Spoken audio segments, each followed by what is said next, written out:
Vous écoutez Samedi de lire avec l'auteur invité d'Amélie Boivin-Enfield. Jean-Marie, on est maintenant rendu à la fin de l'émission, mais je veux pas te laisser partir sans qu'on parle des documentaires. T'en as fait plusieurs, dont un documentaire avec des jeunes trisomiques qui sont allés faire le défi du Pérou. Oui, Trisomie 21, le défi Pérou, on a fait ça en 2008. Et le film est encore en tournée mondiale, c'est-à-dire que Jean-François Martin, qui avait eu l'idée du voyage avec son fils Carl et des étudiants en technique d'éducation spécialisée du Cégep du Vieux-Montréal, on a fait ce voyage-là et Jean-François fait encore des tournées. Il est allé au Maroc il n'y a pas tellement longtemps, il est allé en France, il est allé en Europe présenter notre film. Wow. Donc, il y a une belle vie encore, ce petit film-là. Et c'était ma première expérience comme coproducteur, intervenant pour faire un projet comme ça. Et depuis, j'en ai fait quelques autres, mais des projets qui ont tous un petit peu un dénominateur commun qui est de toucher le cœur des gens, de sensibiliser les gens aussi à soit la déficience intellectuelle, la trisomie 21, ou des personnes en fin de vie, des enfants qui ont des... Comme Johanna Comtois. Comme Johanna Comtois, exactement.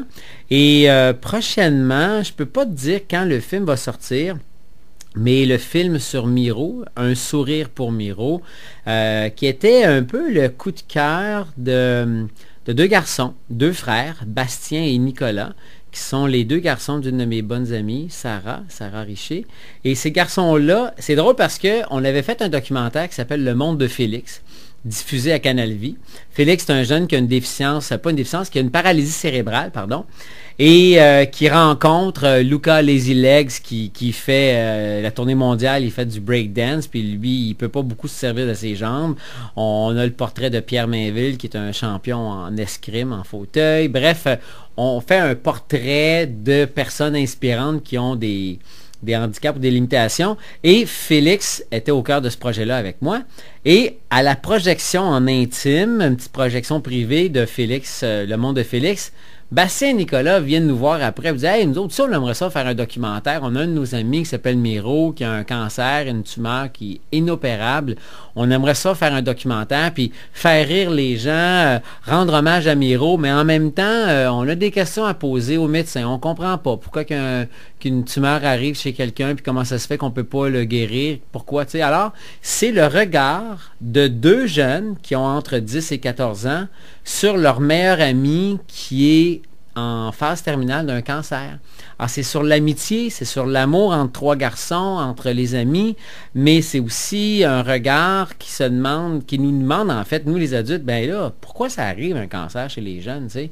Alors, c'est très touchant, c'est très, très drôle, c'est humain, c'est touchant, c'est inspirant encore, puis je suis impliqué dans ce projet-là avec les garçons, avec la mère, puis on se dit qu'à un moment donné, ce film va sortir parce qu'on le fait de façon à temps perdu, parce qu'on produit, on est toujours à la recherche de producteurs, de diffuseurs, mais on n'a pas, on a décidé de continuer le projet même si on n'avait pas d'argent. On dit, garde, on le fait avec nos économies, à un moment donné, ça va payer. On verra bien comment ça va arriver, mais on le fait. Alors ça, c'est un des projets sur lesquels je travaille présentement. Alors ça s'appelait Un sourire pour Miro? Oui, Un sourire pour Miro. Je peux pas dire où est-ce qu'il va être diffusé, parce qu'on n'a pas de diffuseur, mais c'est sûr qu'on veut l'inscrire dans des festivals de films, puis qu'il va faire son petit bonhomme de chemin, c'est sûr. Et Jean-Marie, on peut te suivre où? Au Salon du Livre. On va se voir au Salon du Livre. Je fais la tournée des Salons du Livre. Je vais à Trois-Rivières, je vais sur la Côte-Nord, je vais aller à Québec. Mais sinon, quelqu'un veut savoir qu'est-ce qui se passe de bon avec moi, on tape mon nom sur Facebook, puis on va avoir des nouvelles. Je suis encore chroniqueur sur Qu'est-ce qu'on attend pour être heureux à TVA. Je donne des conférences à gauche puis à droite. Mais à part de ça, je n'ai pas de projet précis pour l'instant. Là, le printemps arrive.